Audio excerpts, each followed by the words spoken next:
Today we're going to do lesson 18 problem set that is about applying the distributive property to decompose units. So we've worked on this strategy before with arrays. This time we're going to use number bonds.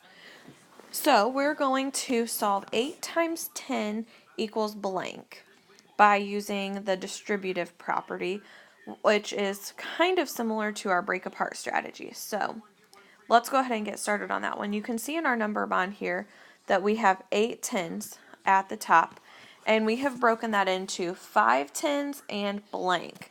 So what do we need to put with 5 tens to make 8 tens? And if that's kind of confusing, think of it as apples. We have 8 apples, 5 apples are on this side. How many apples are on that side? Well, 5 plus 3 equals 8. So 3 tens go on the other side to give us 8 tens. So now we're going to use our number bond to fill in these blanks. You can see we have 5 tens here plus blank. Well, we have 5 tens in one of our bonds and blank in our other one, 3 tens. So I'm going to write 3 tens on that line equals 8 tens. So now, in taking it out of word form, we're going to put it into number form. So 5 tens is just like saying 5 times 10, and then blank times 10 equals 8 times 10. Well, how many tens did we have? Well, we had 3 in that second number bond bubble. Now, we're going to simplify. 5 tens is 50. 3 tens is 30. And 50 plus 30 equals 80. So 8 times 10 equals 80. Now, you might be wondering why we had to go through all those steps whenever we could have just counted by tens. But we're just practicing solving some big multiplication facts by using this distributive strategy. And remember, the distributive part comes in because I have this times 10 on all of my problems. Don't forget to write your 80 up at the top. I always forget that part. All right, our next one, we're going to do the exact same thing. We have all the same information, and we have the blanks are in the same spot. So if you would like to try this one on your own, you can by pushing pause and then hitting play when you're ready to see how you did, or you can just keep going with me. So at the top we have 7 fours. One part is 5 fours. The other part is blank. So what would we put in that other part?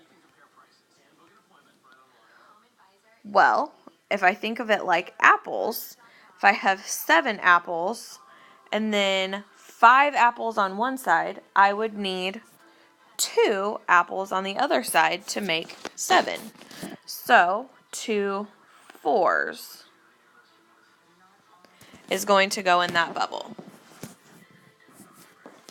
Now let's fill out our blanks. 5 fours plus blank equals 7 fours. I'm just rewriting what I wrote in my number bond on my line. So 5 fours plus 2 fours equals 7 fours. Now let's express these with multiplication expressions. 5 fours is the same thing as 5 times 4. So 2 fours is what times 4? 2 times 4, which equals 7 times 4, because 5 plus 2 equals 7. And that times 4 is the same for all of our problems. 5 times 4 is 20. 2 times 4 is 8. 20 plus 8 equals 28. So that means 7 times 4 equals 28. Don't forget it up at the top. How'd you do on that one if you tried it on your own? Hopefully you were able to get some of the blanks, if not all of them, correct. All right, let's go to number 3. Number 3 is almost exactly like the other two that we did. We just have an extra blank here this time.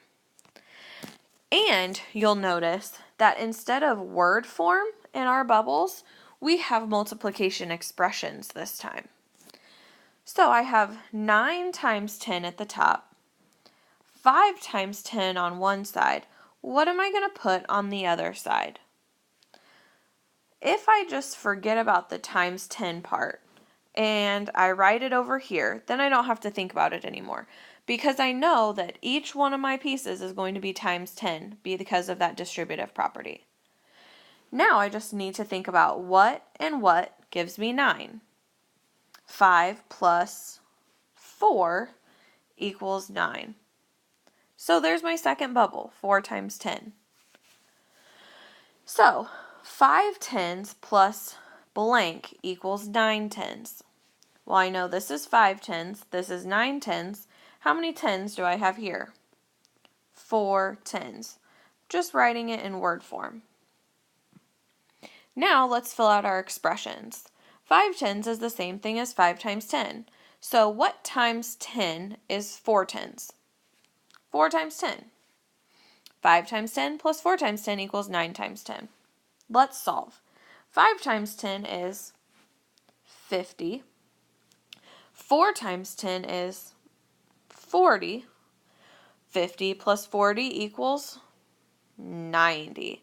So 9 times 10 equals 90. All right. We have one more left to do. And look at all those blanks. It has some extra blanks, but again, if you'd like to try it on your own, definitely go ahead and then you can check up with me to see how you did. This one is kind of fun because we're doing 10 times 10, but if you notice, I don't know what goes in either one of my bubbles this time. So that means I get to choose. I can choose any numbers I want to that add up to 10.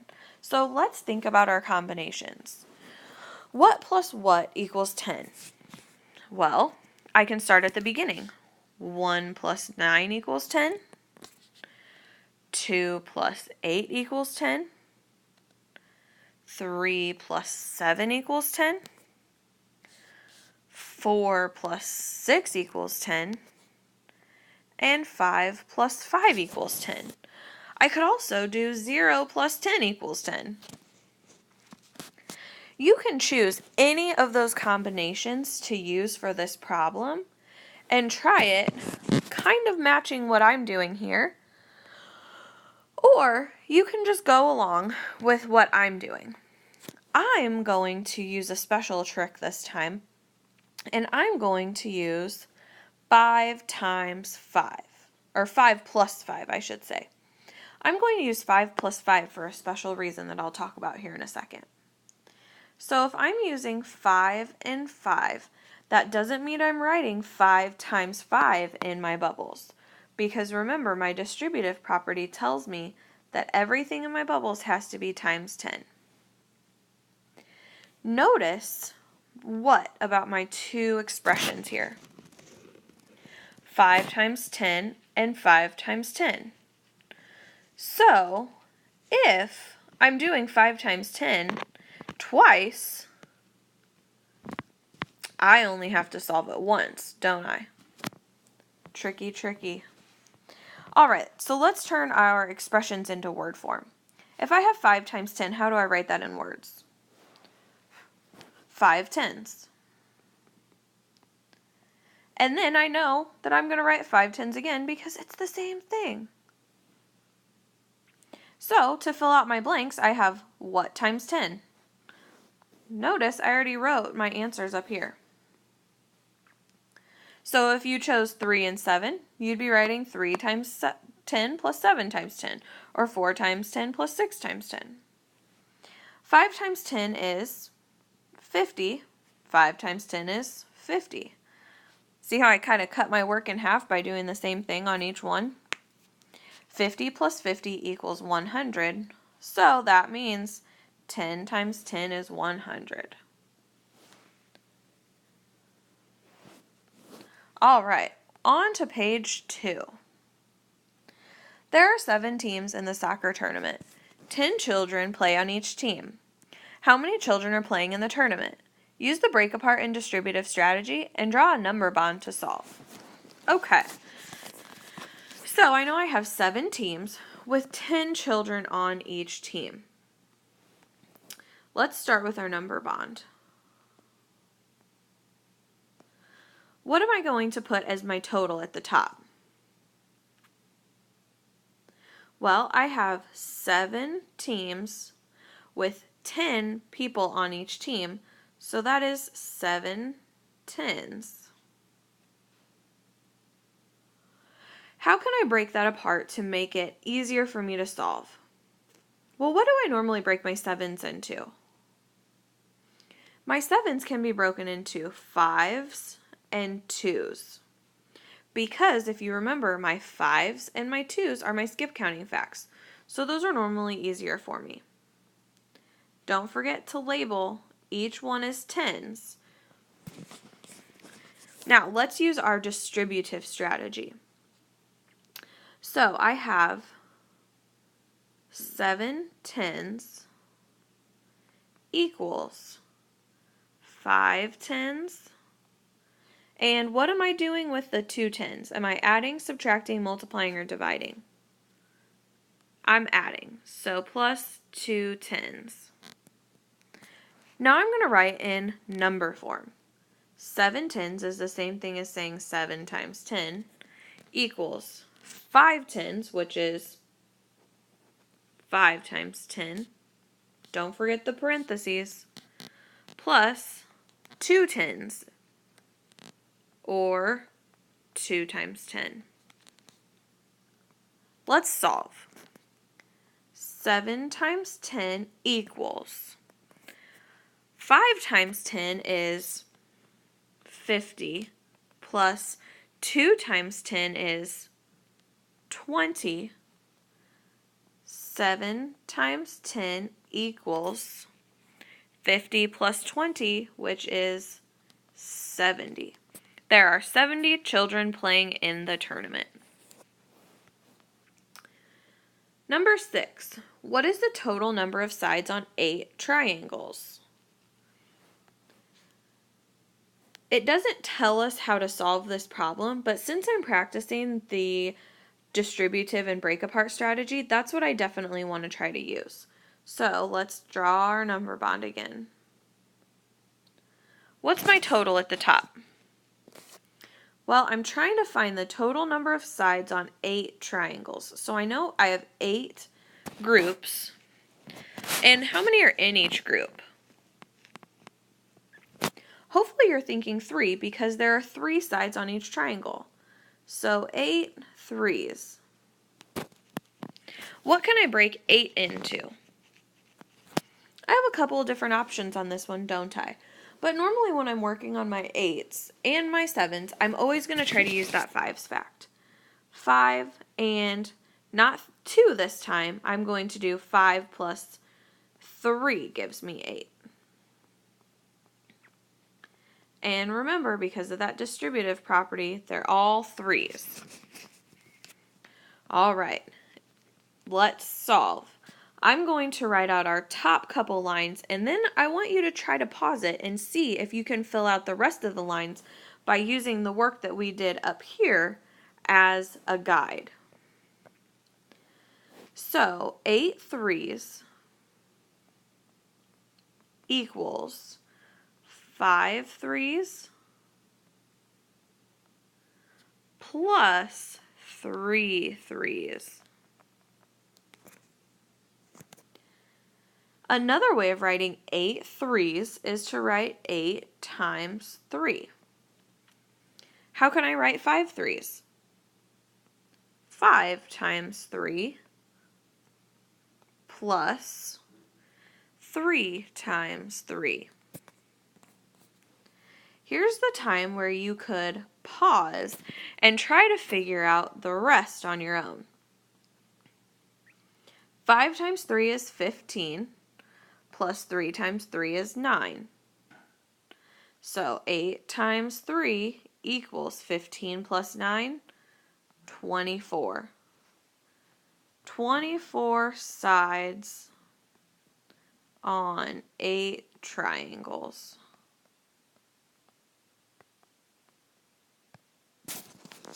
Awesome. All right, we have one problem left to do. There are 12 rows of bottled drinks in the vending machine. Each row has 10 bottles. How many bottles are in the vending machine?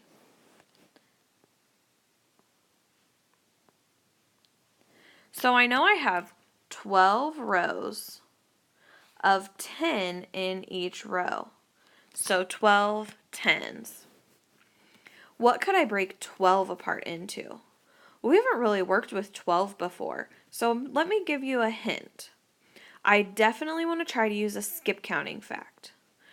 What skip counting facts add together to make 12? I could use 10 and 2.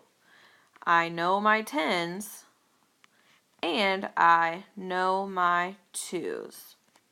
And remember my labels, they're all 10s. So again, I'm going to write the first couple lines with you. 12 tens equals, and that's just my top bubble equals my 2 bottom bubbles, and like we said earlier, we're adding those together. How can I write 12 tens? 12 groups times 10 in each group. How do I write 10 tens? 10 times 10, don't forget your parentheses, plus 2 times 10. 12 times 10 equals. Well, what is 10 times 10? Count by tens 10 times. 10 times 10 is 100.